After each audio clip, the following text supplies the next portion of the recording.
Good morning, good afternoon, good evening, YouTubers. This is Jerry Diamond with How to Get Out of Babylon and Flat Earth Homeland. OzArk, Refugium versus American Redoubt. Okay, the American Redoubt is a political migration movement first proposed in 2011, late in the game, like holy crap. What an idea. I don't know. Too much. I don't know. Watch Red Dawn one too many times, and that's what you come up with. I don't know. Anyway, and I'm all. I know he's says he's a Christian, and he has all kinds of nice ideas, and Chuck Baldwin too. So the Baldwin utopia, Baldwin construct of life. Is based on, he had a series going, you might be a constitutionalist if, a very popular series. Well, another pastor, Ted Weiland, took that and he says, you might be a biblicist if. And what that eventually, and I really thank Chuck Baldwin for doing that, because Ted Weiland pushed at it and pushed at it and pushed at it until he came out with the, you can look online, look at his stuff online. His ministry, his website is called Mission to Israel, and one of his greatest books is God's Covenant People, and he has a book though called The Bible and the U.S. Constitution, the U.S. Constitution and the Bible compared, and he, as in complete diametrical opposition to Chuck Baldwin, points out that the United States Constitution was not a Christian document. Not any single point of it was Christian, and in fact, on the other hand, contrary-wise, the entire thing is utterly anti-Christian. We the people. I never liked that phrase. I never, ever used that phrase. We had good friends. Every other phrase out of their mouth. We the people, we the people, we the people, we the people. We have power. We. We are against the government. Well, we the people is a false god. Yahweh is the maker of laws, not man. So anyway, so what you have here is a lot of fuzzy, thinking, a lot of fuzzy terminology, a lot of fuzzy, theology, the whole nine yards. So, and you can read this. I don't need to read the whole thing. He chose this area due to the low population density and lack of natural hazards. Natural hazards! Oh my gosh, the entire freaking area here. You pull up a map of the Continental Divide. This is the Continental Divide. It goes right through here, And west of that is volcano, and the magma chamber here. Yeah, there's no natural hazards there. Oh no, my word. Oh my. Okay. Low population density. He told me. Rawls sent me. James Wesley, Rawls sent me a photograph supposedly taken from one of our non-existent satellites at night with lights. And he said, go where there are no lights. Go where there are no lights. Don't look at the lights, as Gollum said to Frodo. Well, my son goes, why don't he go to North Korea or, Africa, Anyway, I've covered that before. I don't want to cover it again. But my point is that it is a completely ass backwards method of planning to survive in the face of what's coming at us. Ceteris paribus. All things being equal, people have this completely unrealistic concept of shit hit the fan. When the shit hits the fan, I'm going to just hunker down for 2 weeks. Well, that's probably the best thing to do. I'm going to just bug out in place. I'm going to bug in. I'm not going to bug out. Well, that may be feasible. There are people who plan on staying in the cities because they're going to fight. Special forces, can handle that. American population generally are just a bunch of lazy, fat, dumb, stupid, candy-ass civilians. And they are not going to survive in the cities. They're not going to survive outside the cities. What does it say in Ezekiel 7? Is it 15? Those who survived, or those that did survive, would be as doves in the valleys of the mountains. But it says that those who were in the cities died by starvation, those who were outside the city, or by plague. Those who were outside the cities died by the sword. Anyway, your low population density criteria is one of the absolute and utter worst. It's detrimental. It is antithetical. It is opposed to. It is. The words do not describe. Read a book. I'll put a link to it if I get around to it. If I don't get around to it, oh well. 1632 by Eric Flynn. And another book, The Last Centurion by John Ringo. Now, the John Ringo book is written by a military guy, and it has a lot of French in it. I recommend it to one friend of mine, a lady that I have not met yet. I hope someday to meet her. She is my captain, my general, out to the east, if nothing else comes of it. Nothing else happens. But I told her, I said, yeah, well, there's a lot of French in it. She goes, oh, don't worry about it. Thanks to you, I'm fluent in French. But anyway, both of those books have a lot to say about the the percentage of a population that you need in order to survive at all. And it's set in the, and by the way, both of these are available online. You can just click right now, find them, read them, boom, do it. Do it. Not going to go into the scenario on both of them because it would be a major sidetrack. They're both science fiction books. One is Disease, a post-toasty based around disease. That's The Last Centurion. The other one is a post-toasty built on some weird alien poofy thing happening and throwing a bunch of Americans back into the 100-Year War in Germany in 1632. All right, so there you go. Both of them, however, do have to do with how do you survive. You have to have a lot of people to survive an onslaught of any kind, whether it's a 1632 medieval war or total military, total modern military, Abrams tanks, everything else, javelin missiles, the whole nine yards, every bit of explosive firepower and weaponry possible at your fingertips and under your control. You still have to have a hell of a lot of people in order to survive. You got to have people taking out the trash and doing cleaning, or you're going to have cholera and dysentery. Period. End of story. You got to have people on guard, on watch, doing patrolling outside your area. That demands a hell of a lot of people. I mean, this thinking is so ass backwards militarily. So you have to know what's going on outside your region. You can't just sit there on your farm. We only have 5 people per square mile in my county. Well, shit, you're going to be the first tiny little renegade. I've said this before, but first little back halfway organized gang that comes through, whether it be biker or an M13 or whatever, or renegade military unit, is going to run the whole county over. So I don't care how much firepower you think you have. You run out of bullets and you run out of people real damn quick when you got to post watches 24 hours a day. And you got to build guard towers and observation posts and do patrolling outside your region. Read the book. If you don't read any other book between now and whatever happens, the shit hits a fan, read Lights Out by David Crawford. That book is, if you don't know anything about anything right now, read that book.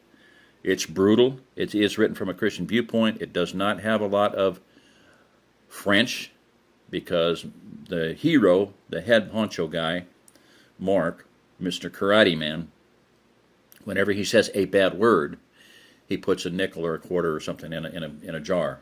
He penalizes himself. So it's a Christian-based work. So.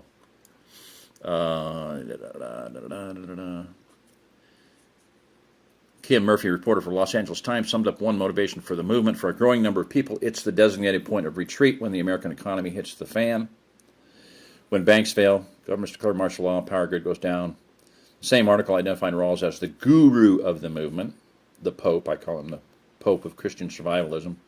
And by the way, I'll say it before, I've said it, I'll say it again. Christian survivalist is an oxymoron. It is a complete and diametrical idiocy. Okay?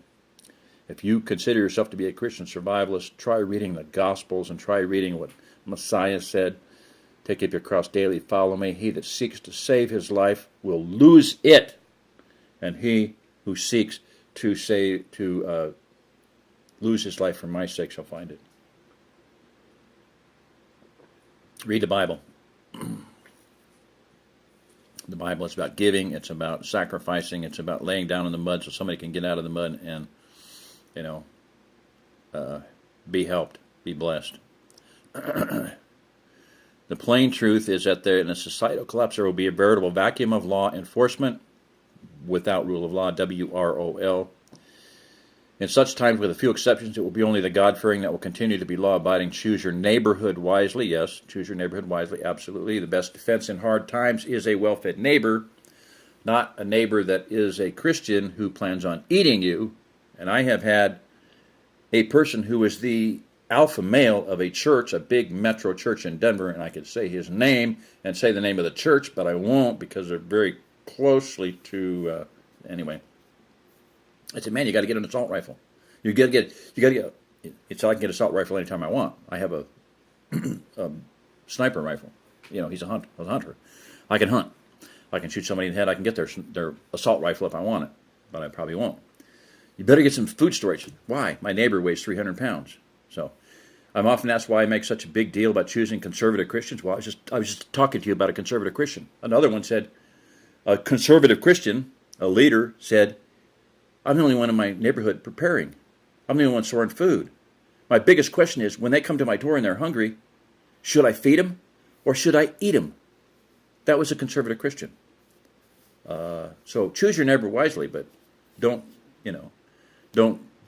assume that because they're a Christian that they're not going to they're not going to have you over for dinner. The plain truth is that in a societal collapse there will be a veritable vacuum of law, blah, blah, blah. Okay. The American Redoubt concept is based primarily on the Rawlsian survivalist philosophy. Well, read up on that if you want. Do some study on it. Including the precept, racism ignores reason. He's outspokenly anti-racist and pro-Israel. Well, there's his major downfall. And he has all those poor Nazis up there right around him. Wonder how he gets along with all them. Of course, he's only got 5 people to worry about per square mile in his county. So, okay, Christian survivors perspective on race, religion, reason.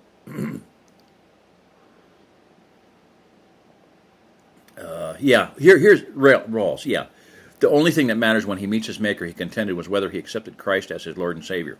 In one of his books, and it was like one of the worst books I've ever read in my life.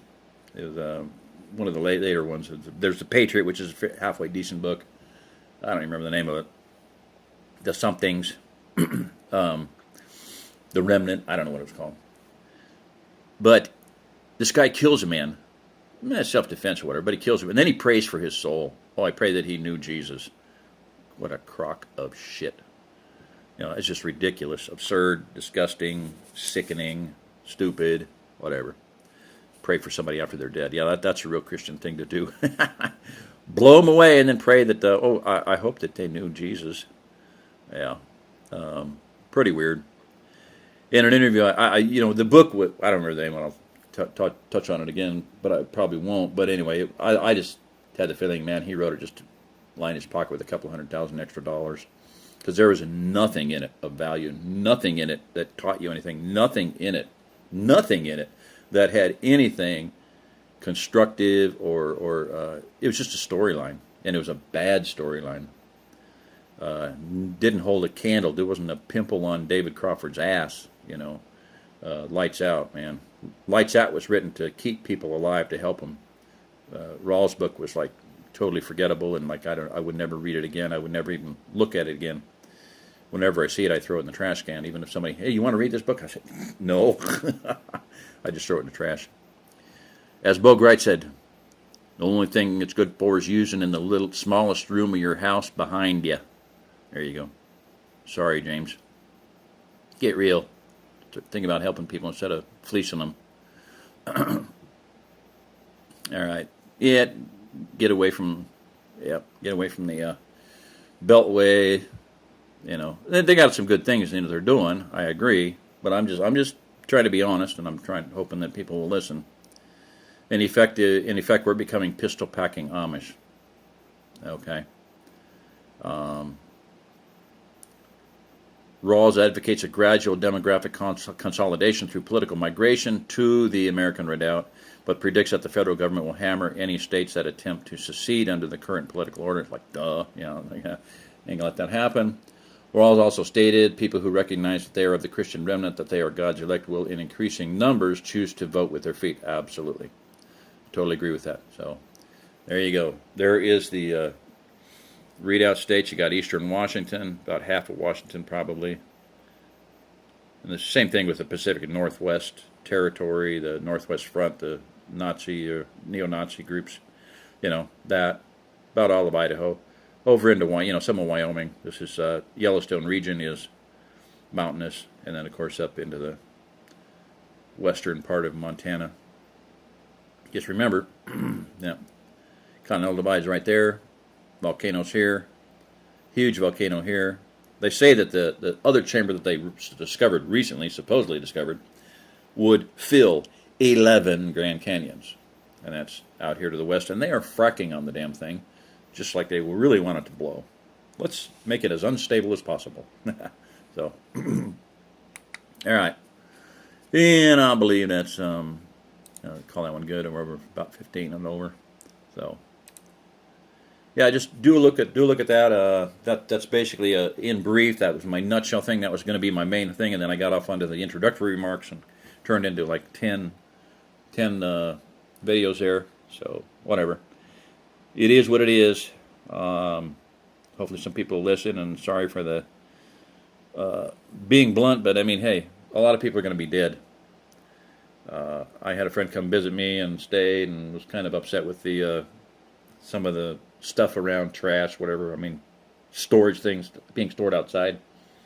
This is not how God wants his people to live. And I'm like, God doesn't want a lot of people to be dead because they starved to death, froze to death, were raped, pillaged, eaten alive, burned at the stake, whatever, just for fun and pleasure. There's going to be some brutally horrific crap happening in this country, and I'm trying to prevent that.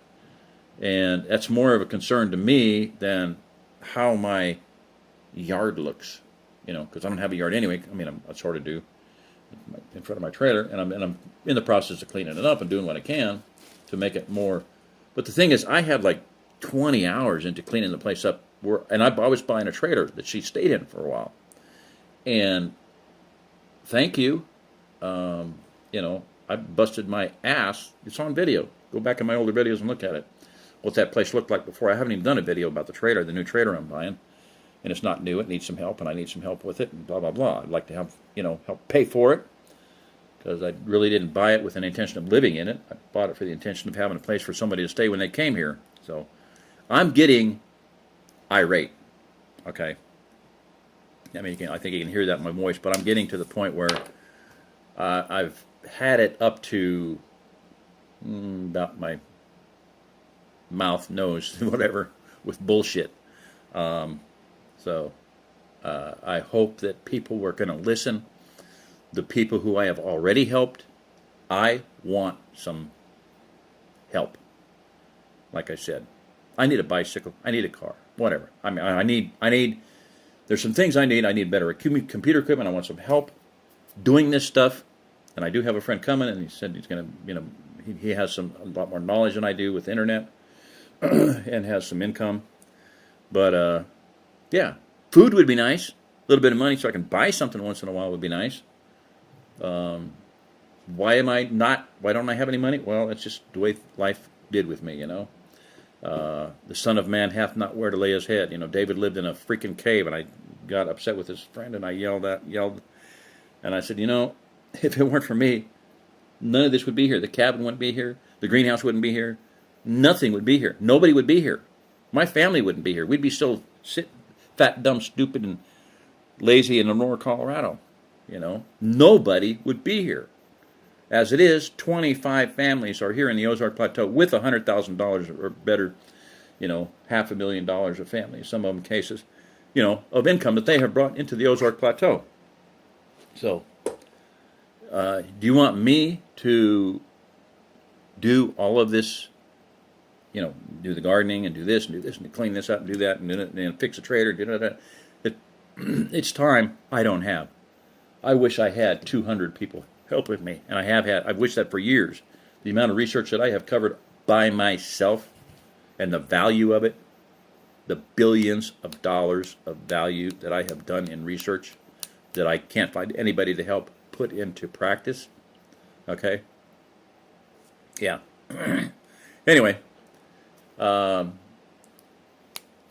things are changing. Things are going to change. Help is coming. I'm going to say that absolutely categorically. And if you don't want to help, fine. I don't care. I would like your help. I would like to be your friend. As people come flooding in here, I'm going to have, let's just say there's going to be a lot of people coming in here. And just hopefully everybody can change before that happens and become a sheep. Because I have seen a lot of people that I thought were sheep. For years, I had considered them to be a sheep. And they either never were a sheep, they were a tare, or they became a tare, or whatever, they became a goat.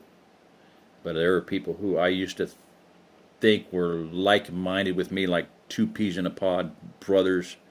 Oh, Brother Jerry, Brother Jerry, Brother Jerry, I love you. You think just like me. And then all of a sudden I realized this guy is a freaking goat.